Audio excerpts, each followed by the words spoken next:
Okay, let's unpack this. I recently came across a TED Talk by an AI researcher, Sasha Luccioni, Mm-hmm. and it opened with this really, well, unexpected hook, an email she got. Oh, yeah. Yeah, someone claiming her AI work was basically going to wipe out humanity. It kind of feels like that extreme thinking is, dominating the conversation right now. It really does. AI is definitely capturing everyone's attention, hasn't it? You see the sort of lighter side making headlines, Right. AI designing new drugs, or remember that photo of the Pope in the puffer jacket? Exactly, that was everywhere. But then, like, you immediately pivot to the more unsettling stuff. Yeah. Chatbots supposedly advising people to get divorced, or Yeah. I heard about AI generating recipes that included chlorine gas. Right. It's this really strange mix, isn't it? Excitement and, well, real worry. And it feels like the talk about future existential risks, the whole singularity thing, that's what grabs all the headlines. Precisely.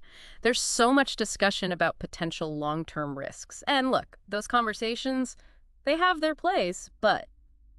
Sasha Luccioni's perspective really struck me. How so? Well, she's someone actually researching the impact of AI on society, and she makes this critical point. Such as? She's very upfront, predicting the distant future of AI. It's largely speculation. I mean, nobody really knows what things will look like in 10, 20 years. Sure. However, she's absolutely certain about the very real, very tangible issues that AI is creating right now. And that's what we're diving into today, moving beyond the hypothetical, the maybe someday stuff, and looking at the current effects on society, on the planet, all based on her insights. So putting aside the, I don't know, robot uprisings for a moment. Yeah, let's park those for now. What does Luccioni say we should actually be paying attention to? Like right now? Okay, she highlights 3 key areas where AI is having a significant present-day impact. The first one, environmental sustainability. Right, the environment. It's easy to forget about that with AI. It really is. You think of AI as this abstract thing, right? Living in the cloud. Yeah, just digital stuff. But as Luccioni points out, that cloud is very physical. It's made of metal, plastic, and it requires huge amounts of energy to run. Every single time we interact with an AI model, ask it a question, get it to generate something, there's a cost to the planet. It's something I haven't really thought about in detail, just how much power these things actually need. It's pretty substantial. So Luccioni was involved in this big project, the Big Science Initiative. Okay. They created Bloom. Bloom's a large language model, similar maybe to some of the big proprietary ones we hear about. Like GPT. Kind of, yeah. Yeah. But Bloom was built with a really strong focus on ethical considerations, transparency, and crucially, getting consent for the data it was trained on. Okay, that's interesting. And their research into Bloom's environmental impact was really revealing. Right. Tell us what they actually found. What were the numbers? Okay, so just to train Bloom, it used as much energy as 30 average homes consume in an entire year. 30 homes for a year. Wow. Yeah, and it released 25 tons of carbon dioxide into the atmosphere. Okay, 25 tons. Yeah. How much is that really? Well, to give you a sense of it, Luccioni says that's like driving a car around the planet 5 times. 5 times around the planet just to train it. Just to train it. All for a model that can, among other things, tell a knock-knock joke. Okay, wow. A knock-knock joke with the carbon footprint of driving around the world 5 times. Yeah. That really hits home. Exactly. So the headline isn't just AI uses energy. It's that this one research project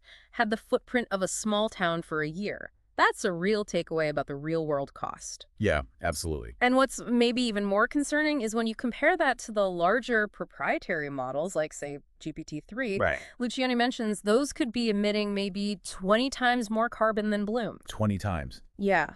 But here's where it gets really tricky. Tech companies aren't consistently measuring this stuff. Or if they are, they're not making it public. So we don't even really know the full scale for the biggest models. Exactly. So Bloom's impact, which is significant, right? It's likely just a small part of a much, much larger picture we just don't fully see. So this whole drive for bigger and bigger AI models, Yeah.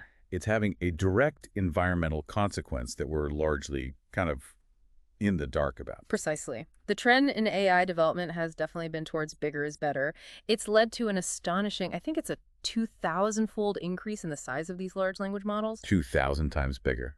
In how long? In just the last 5 years. Wow. And naturally, their energy consumption and carbon emissions are just growing rapidly alongside that. Makes sense. Luccioni's more recent work found that even switching from a smaller, more efficient model to a larger one for the exact same task. Like the knock-knock joke again? Yeah, even that knock-knock joke can result in 14 times more carbon emissions. 14 times more, just for using a bigger model for the same simple thing. Right. And this isn't just about those massive initial training sessions, is it? It's the ongoing everyday use, too. Absolutely. That's a crucial point. As these AI models get integrated into our phones, our search engines, maybe even our smart fridges. Everything's getting smart. Exactly, all those everyday devices. The cumulative environmental costs are just going to become increasingly significant. It's not just the creation, it's the continuous operation. So you think about the number of times you interact with AI in a day. A quick search, asking Siri or Alexa a question. Each one has a tiny environmental cost, yeah. But collectively, it adds up fast. Okay, so what can actually be done about this? Is it just an unavoidable trade-off? We get these powerful tools, but they cost the Earth? Well, not necessarily unavoidable. Luccioni highlights the development of tools like Code Carbon. Code Carbon, what's that? It's this really clever piece of software. It can run alongside the code used to train AI models, and it estimates the energy consumption and the carbon emissions in real time. Ah, so it measures the impact as it happens. Exactly. Yeah. By having this information, researchers, companies, they can make more informed decisions. They can choose more efficient models maybe, or optimize how they train them. Or run them on renewables. Or even run their AI training on infrastructure powered by renewable energy. Yeah, that can significantly cut emissions. It's really about making this hidden impact visible. That makes a lot of sense. You can't really fix a problem if you don't know how big it is, right? Precisely. Okay, so moving on from the environmental side. Luccioni also raises some really important questions about data and consent, especially for artists and authors. Yes, this is a really complex, thorny issue. As these AI models get trained on just huge data sets of text and images scraped from the internet, Right. creators, artists, writers, photographers are discovering their work is being used, often without their permission and certainly without any form of compensation. Yeah, I've heard artists talking about this a lot. The core insight here is just the fundamental challenge of proving ownership, in this digital age. When these massive data sets are being compiled, there's a huge power imbalance. Creators are left trying to find their specific work, their needle, in this enormous data haystack. And the problem is, proving your work was actually in a training data set can be incredibly difficult. It sounds almost impossible, like trying to find a single grain of sand on a beach. Maybe. That's a good analogy, exactly. And that's where spawning.ai comes in. Spawning.ai? Yeah, it's an organization started by artists, actually. They developed a tool called Have I Been Trained? Okay, Have I Been Trained? What does it do? It lets creators search these massive data sets, like Eleon and 5B, that's one of the big ones. Billions of images used for training many popular AI image generators. Right. It lets them search to see if their specific work, or maybe even images of them, are included in it. And Luccioni actually used this tool herself, didn't she? I think I read that. She did, yeah. And her experience kind of highlights both the potential of these tools, but also the challenges. What did she find? Well, she found some legitimate event photos of herself in the data set, but also a large number of incorrect images. Other women named Sasha, bikini models apparently, which she suggests likely explains why image generation models sometimes produce these stereotypical or even inappropriate images when you prompt them with her name. So it's not just about copyright infringement then. There's also this potential for your identity to be completely misrepresented and for the training data itself to be full of inaccuracies or stereotypes. Precisely. It cuts both ways. But for artists like Carla Ortiz, the Have I Been Trained tool provided really crucial evidence. How does she use it? She and other artists used it to show that their specific artwork had been used to train AI models without their consent. And this formed a key part of a class action lawsuit they filed against some AI companies for copyright infringement. Ah, so the tool is actually giving creators a way to push back, to get some proof. Exactly. It's empowering them in that sense. And it sounds like there may be some movement towards building in mechanisms to address this more directly, not just finding out after the fact. There is, thankfully. Spawning.ai has actually partnered with Hugging Face, which is where Luccioni works, to develop opt-in and opt-out systems for AI training data sets. Opt-in and opt-out. How would that work? Well, the fundamental idea is that work created by humans shouldn't automatically be considered, an all-you-can-eat buffet for AI to learn from. Right. Good way to put it. There needs to be a system that actually respects the rights and the choices of creators, giving them control over whether their work is used or not. That seems like a really, really important step in the right direction. Okay, so environment consent. The third major impact Luccioni discusses is bias. How bias can be present, even baked into AI models. Yes. We hear about AI bias quite a bit, but the examples she shares are really powerful, aren't they? They really are. Dr. Joy Buolamwini's experience is just a stark illustration. Remind us what happened there. She discovered that facial recognition systems, several major ones, simply failed to detect her face accurately unless she was wearing a white mask. Because she's a woman of color. Exactly. Further research then revealed that these systems were significantly less accurate for women with darker skin compared to, say, men with lighter skin. Huge disparities. That's just, it's not acceptable, is it? Especially for technology that's becoming so widespread. Absolutely not. And the consequences of these biases, these inaccuracies, they can be really, really serious, especially when these systems are used in critical areas like law enforcement. Yeah. Luccioni mentions the case of Portia Woodruff. She was wrongly accused of carjacking while 8 months pregnant because an AI facial recognition system incorrectly identified her. It just shows the very real harm that these kinds of errors fueled by bias can cause. Wrongful arrests, imprisonment. And the fact that these systems often operate as a black box, that makes it worse, doesn't it? Yeah, absolutely does. It makes it much harder to understand why these mistakes happen. You can't easily figure out the faulty logic, if you can call it logic. Exactly. Even the people who create these incredibly complex models often can't fully explain exactly how they arrive at a particular decision or identification.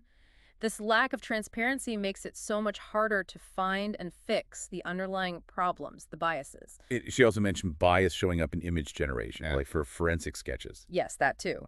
These models, trained on biased data reflecting societal stereotypes, can amplify those biases. So asking an AI to generate a criminal, for example. It defaults to harmful stereotypes. It can, yes. Amplifying negative stereotypes about what a dangerous criminal or a terrorist or a gang member supposedly looks like. So to try and, get a better handle on this, Luccioni actually developed another tool, didn't she? The Stable Bias Explorer. She did, yeah. It's quite clever. This tool allows people, anyone really, to investigate the biases that exist within image generation models, specifically through the lens of different professions. Professions. How does that work? Well, you can explore prompts like scientist or lawyer or CEO and see what kind of images the AI generates. And what does it typically show? The tool reveals a really significant overrepresentation of certain demographics. Across 150 different professions, they looked at scientists, lawyers, CEOs, doctors, builders. It's mostly white men. Overwhelmingly, yes. Whiteness and masculinity were hugely overrepresented, even when you compare it to actual U.S. Labor Bureau statistics for those professions. So the AI's idea of a CEO or a lawyer is much narrower than reality? Much narrower, yeah. It reflects and probably reinforces those societal biases. That's a really striking way to visualize the biases that are just embedded, baked into these systems we're starting to rely on. It really is. And while Luccioni mentions it hasn't directly led to specific laws yet? No, not yet. It sounds like it's still a really valuable tool just for raising awareness. Oh, definitely. She actually presented it at a UN event focused on gender bias as a way for people who don't have a technical background, non-coders, to understand and actually engage with the issue of AI bias. That's important. It really is. Because as AI becomes more and more integrated into, everything, our phones, social media, our legal systems, our economies, it's absolutely vital that we all understand its limitations and the potential for these unintended, often harmful consequences. Okay. So we've looked at the environmental impact, the big issues around data and consent, copyright, and this pervasive problem of bias. What does Luccioni suggest we should do moving forward? Are there ways to address these challenges? Is it fixable? Well, she emphasizes, and I think this is key, that there's no single, simple, silver bullet solution to these really complex problems. Bias, copyright, climate change. These are huge societal issues that AI intersects with. Right. No easy answers. No easy answers. But she stresses that the first critical step is to develop better tools for measuring AI's impact, just like Code Carbon for emissions and the Stable Bias Explorer for bias. So measurement first. Measurement first. That data gives us a foundation. a way to understand the actual scope of the issues, to make the invisible visible again. Okay. And once we have that data, that understanding, Yeah. what's the next step? Who uses it? That information empowers different groups. Companies, for instance, can use it to make more informed, more ethical choices about the AI models they develop and deploy, maybe choose a smaller, less impactful model if it does the job. Makes sense. Lawmakers, legislators, they can use this data to create effective regulations and governance frameworks for AI, not based on sci-fi fears, but on actual measured harms. Right. Informed policy. Exactly. And people like us, users, we can use this kind of information ideally to choose AI models that are more trustworthy, that respect our information, respect creators, and that don't perpetuate harmful stereotypes. So it gives everyone more agency, basically. That's the idea. Knowledge is power, right? It all circles back to that initial email, doesn't it? The dramatic one, claiming AI will end humanity. It does. And Luccioni's response to that email was, I thought, really insightful. What did she say back? She argued that focusing so much on these far-off, maybe hypothetical existential risks, it distracts us. It pulls focus and resources away from the urgent need to deal with the very real, very tangible impacts that AI is having on our world right now. It's like we're so busy looking way out at the horizon Yeah. for some potential future catastrophe Yeah. that we're ignoring the problems that are already happening right under our noses. The pollution, the unfairness, the bias. Exactly that. The development of AI is an ongoing process. As Luccioni puts it, we're building the road as we walk it. I like that phrase. Me too. And what it means is that we collectively have the ability to influence its direction. We can choose to prioritize addressing these current harms.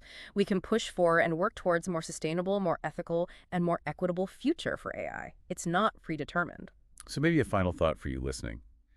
As you go about your day and you inevitably interact with various AI tools, search engines, apps, assistants, Yeah, they're everywhere now. maybe take a moment to just think about what real-world impacts, environmental, ethical, societal, might be happening behind the slick interface. What's the hidden cost? It sounds like Luccioni wants us all to be a bit more critical, a bit more thoughtful about the choices being made by developers, by companies, by us, and how this incredibly powerful technology is being developed and used right now.